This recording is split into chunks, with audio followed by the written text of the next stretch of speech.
Tēnā koutou katoa, no mai, haere mai. Welcome to Inside Netball. Ko Courtney Taidioho. And joining me this week is Jenny Woods. Jenny, ready to talk some netball? Always ready to talk netball, Courtney, and particularly ready today because I'm excited about Kiri Wills. She's always keen to talk. Often see her on the basketball court these days, but can't wait to discuss all the wash-up from the Jamaican series. Yes, let's welcome Kiri Wills in. She was part of Dame Nolene Totoa's coaching squad for the Taini Jamison trophy against Jamaica. So let's welcome her on in. Kiri, thank you so much for joining us. Thanks for having me, team. Pleased to be here. Sorry I couldn't be there in person today.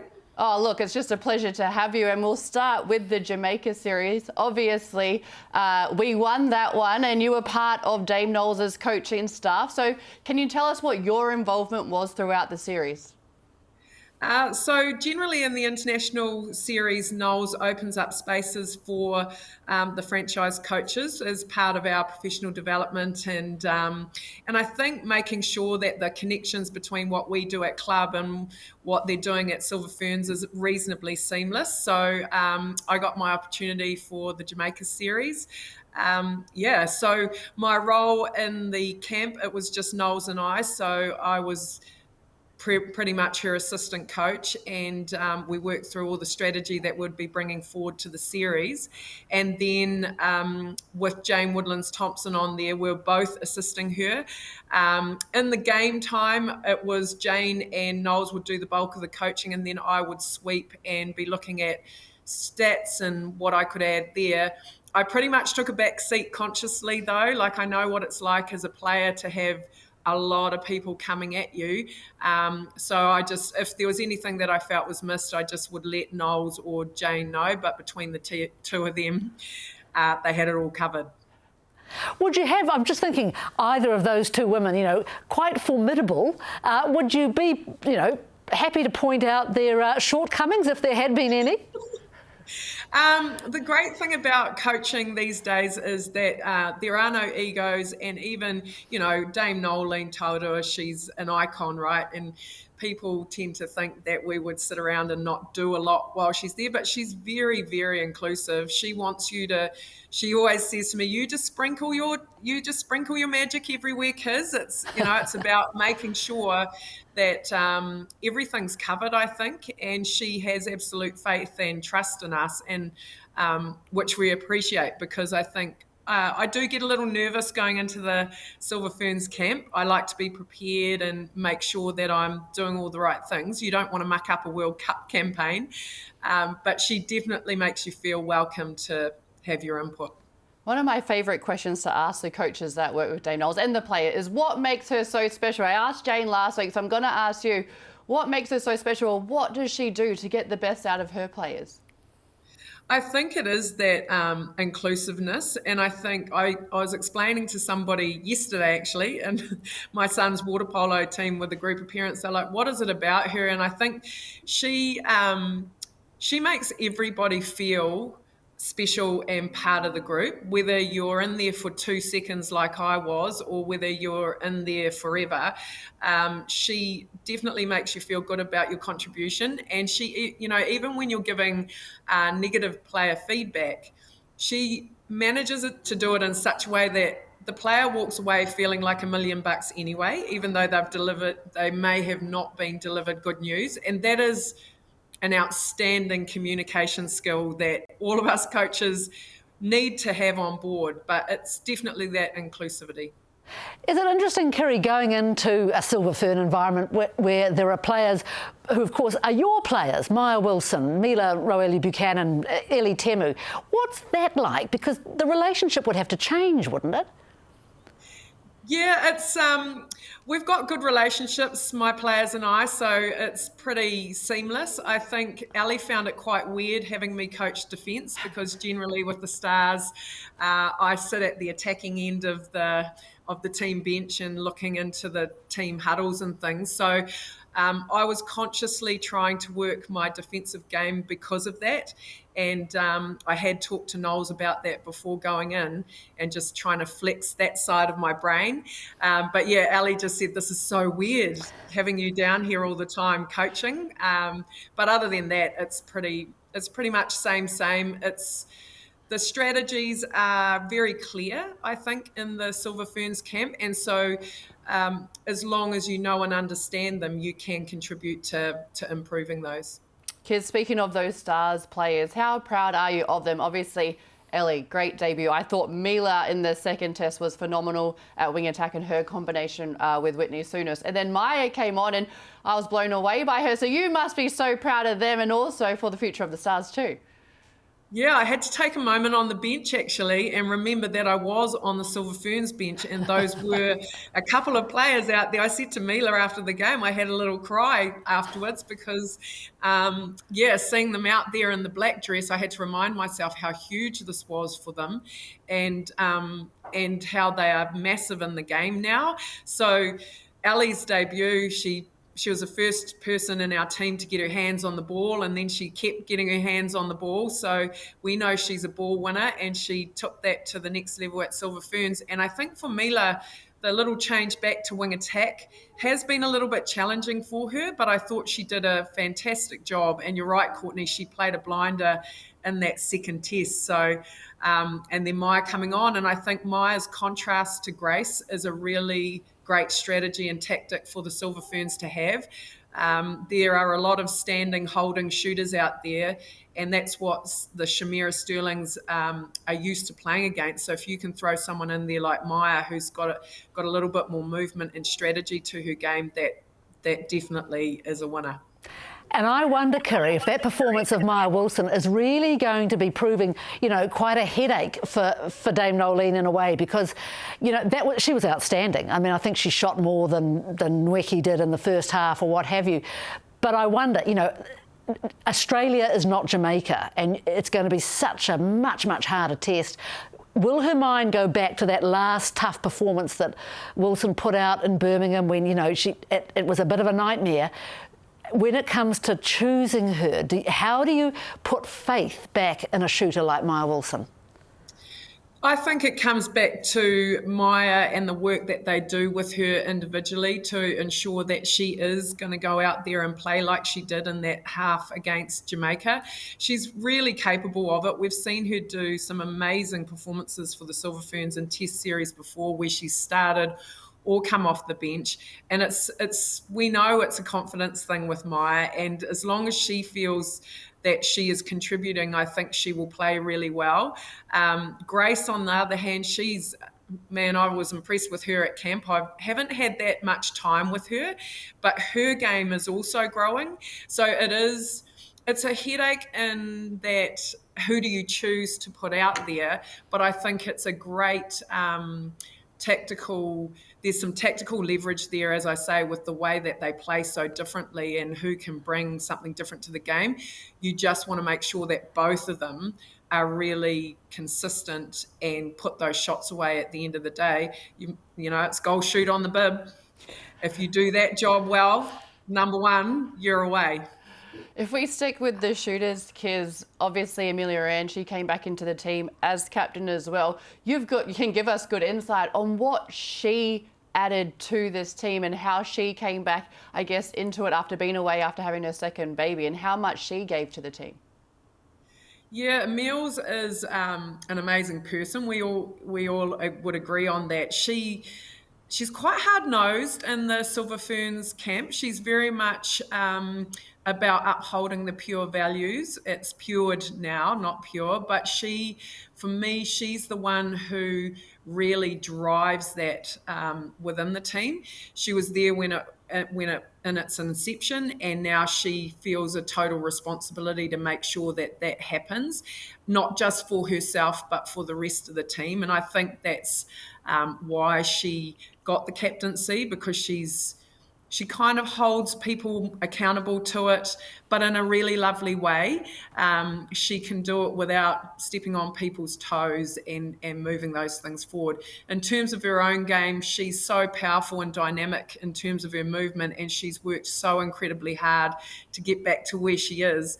It was great to see her out there, and even in the camp pre-series, I just said to Knowles, man, she was the only one going after. They had they'd overloaded the defenders to make the attackers work hard, and she was the only one really committing to the back long space by doing some long leads and just taking some amazing balls. So I know she was pretty nervous going into that first test back, but I think that combination between her and Grace is going to just grow and grow. That's quite new, whereas the combo with Maya is probably a little bit more settled, and they know where each other's going to be without even seeing each other. And so seeing the Grace Ameliaranne combo grow in that space will be really good too. Just tell us, Kiri, that pure thing. Now, what did you say? It's become pured. Pured, with a D on the end. What's the D for? The D is dominance. They want to dominate. And I guess it goes hand in hand with the R for ruthless. They really want to, when they have moments in the game when they can be ruthless and they can dominate their opposition, they want to be able to put their foot down and do that. There is some exciting netball coming up. There's a Constellation Cup, there's England-Uganda, then there's England-Australia. So we're going to, before we just get into it, Jane Woodlands Thompson, she was part of the coaching squad for you guys. What does she bring? What does she add? Because I know for her and Knowles, they're both known as coaches that think outside the box and quite outside the box. So for you, what was that like, and what is she like as a coach? Yeah, I was actually a little bit starstruck. Jane doesn't know this because I never said anything, but I remember clearly watching her coach the Thunderbirds, and they had a really amazing patch while she was head coach. And I actually told her later on in the series that I clearly remember a team talk where they were under the pump. I'm pretty sure it was a final, and she said to her team, now you look each other in the eyes and you do this for each other. Take a good look at every one of your teammates. And I remember thinking at the time, I really like her. So it was great to work alongside her. She is a lot like Knowles in terms of she thinks differently about the game. She had some amazing drills and skills that I'm definitely going to take back to the Stars and use. And she actually allowed Knowles and I to then shift those drills and make them something a little bit different as well. So it was a great coaching unit, actually. And she's lots of fun, Jane. So I had a good time working with her. And she reminded me of my own success, like she just said, Fast Five, you've got that gold medal, Kiz. I don't have that gold medal. And then she said, in a World Youth Cup. And I was like, oh, yeah. And she said, so, because I definitely felt in terms of experience like I was the newbie in the group. So, loved working with her. She's incredibly... I think she's quite creative. The one thing that I picked up from both her and Knowles this camp was how they name things so that the girls remember them. So I might call a drill, let's say for argument's sake, 4 corners. They might name it something else after a person, or they might call it Martha. And so everybody knows what Martha is. I hope I'm making sense, but she has all these little acronyms and little sayings to help her girls and her teams remember the concepts. So that's something that I'm definitely going to take away from both of them. I wonder too, is that a teacher's technique? I mean, there's a lot of teachers in netball coaching, yes, aren't there? And I think, is that something that just gives you a head start? Yes, I think so. There are things like we had a move on defence and it's now named the Russian twist. You won't have a clue what that is, but the players definitely know what we're talking about, and we know what we're talking about when we talk about it. So it's those little things, like everything that Knowles does is named in a way that they remember. It's a bit like the Pured, and I felt Jane was definitely on that waka. I mean, I love Fast Five, and I've worked on all of them, and I'm certainly not going to miss this one. But, New Zealand's got a great track record. I mean, I think the only country other than New Zealand to win has actually been England. I don't think Australia's ever won a title, Fast Five. But, England has already released its Fast Five squad, and with all due respect, I don't recognise a name. Is this, well, I don't know how much you know, but I mean, Is this a trend? I was talking to somebody the other day and they didn't expect the full Jamaican team to come for Fast Five. What are we likely to see in Christchurch in early November?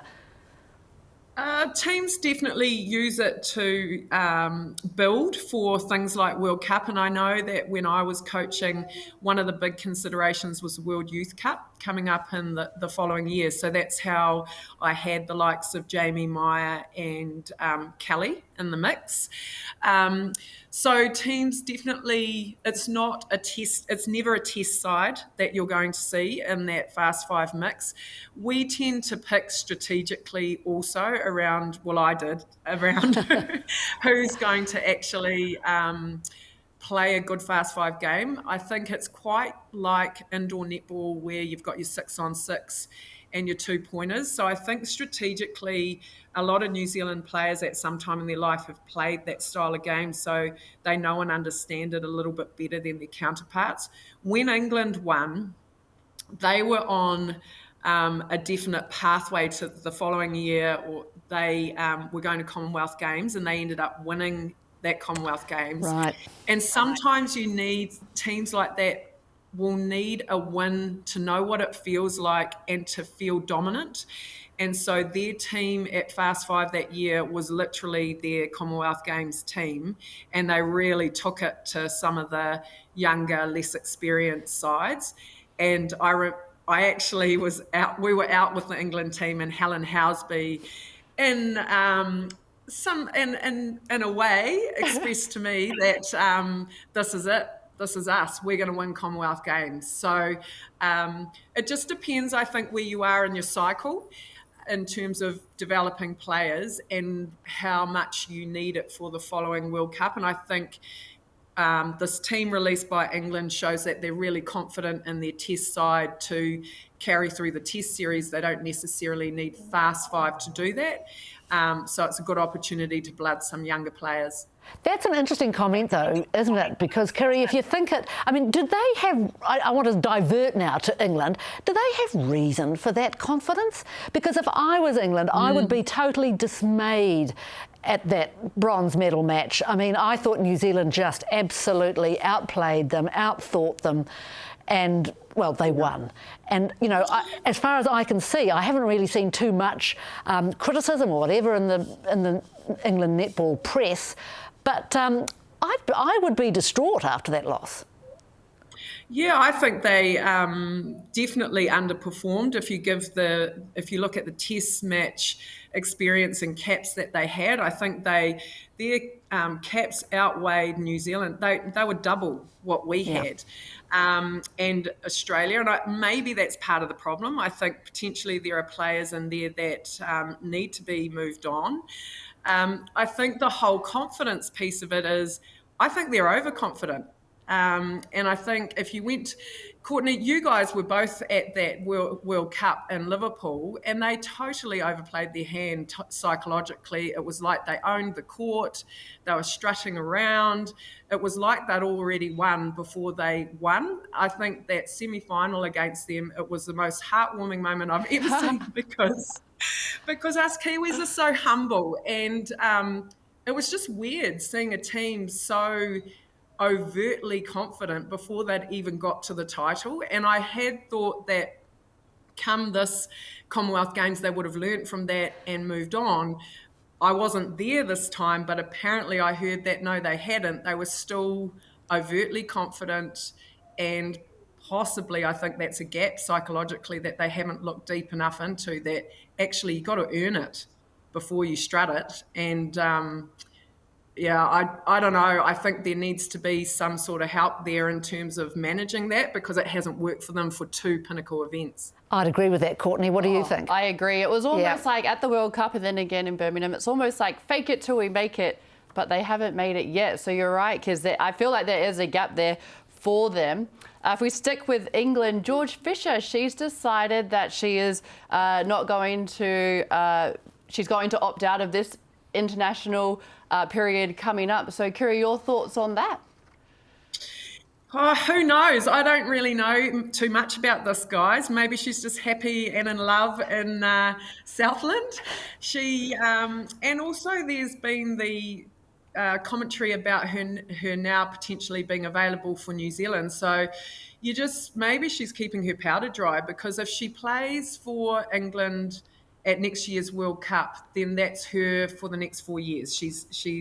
It's England or nothing.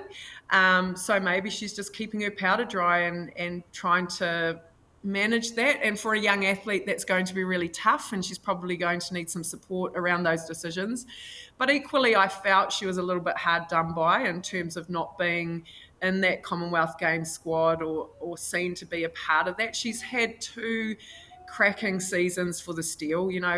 Year 1, and your new people kind of go, oh yeah, well, you back that up next year and we'll see all about it. People will know you. Well, she did. She's played pretty outstandingly for the Steel. She's been the form shooter for the competition. She's so reliable. She's has her moments where she gets a bit frustrated, but she's not the only one out there, and that's definitely something that can be worked on. So, yeah, your guess is as good as mine, guys, but maybe those couple of things may be why. Well, it's an interesting statement, isn't it? Because I only chanced upon this on the England Netball website, and I'm actually going to read it because I think this is a team that's making very clear how it feels about a player. And it says, referencing George Fisher's international break, we respect her decision to take some time away from international netball in the short term, but the door remains fully open for the future.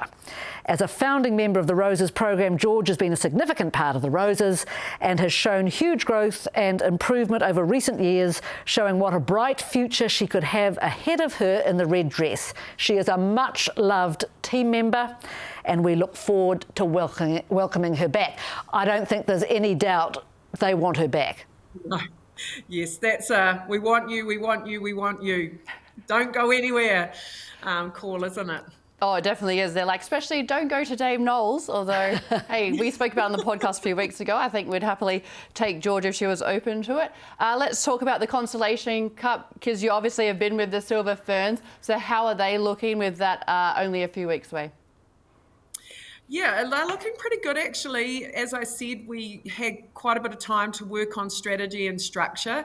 And I also think whilst Jamaica wasn't what we expected, it was really good for players like Mila and Maddie to get out on court in an international test series, Ali as well, to try to fit into that structure in an actual test match. It's really sometimes quite difficult to do that work against yourselves because you know what your defence is doing, they know what you're doing. So actually the Jamaican series works for us regardless of who's out there. So I think they should be confident in trying to build their structures again against a much, much harder competition. The Aussies, hardcore, all over us. But the girls are as prepared as they can be, and it's a matter of now stepping up into that pressure. I wonder, I think, most of us who were there in Birmingham couldn't help, but if you saw that Australia were playing, you tried to get courtside and just have a look at Gretel Tippett. I mean, she was just magic. How do we stop her? Yeah, that's the ultimate question. The thing is that she's got the skill set to beat anything. Like she'd be 2-on-1. I'm sure if you threw another defender in there and she was 3-on-1, she'd still manage to get the ball because she's incredibly agile and mobile and can shoot off balance. So that basketball background for her is if she gets knocked sideways, she can still put up a decent shot. She doesn't have to be like a lot of netballers, turn, set my base, put the shot up. She's just so incredible in that shooting space. So I don't actually have an answer for that, Jenny.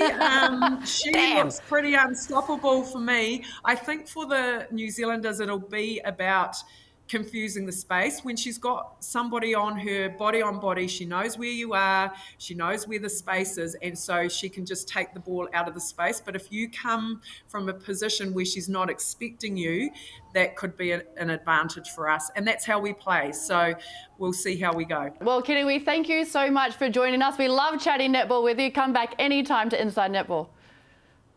Thanks, guys. Have a great day. See you.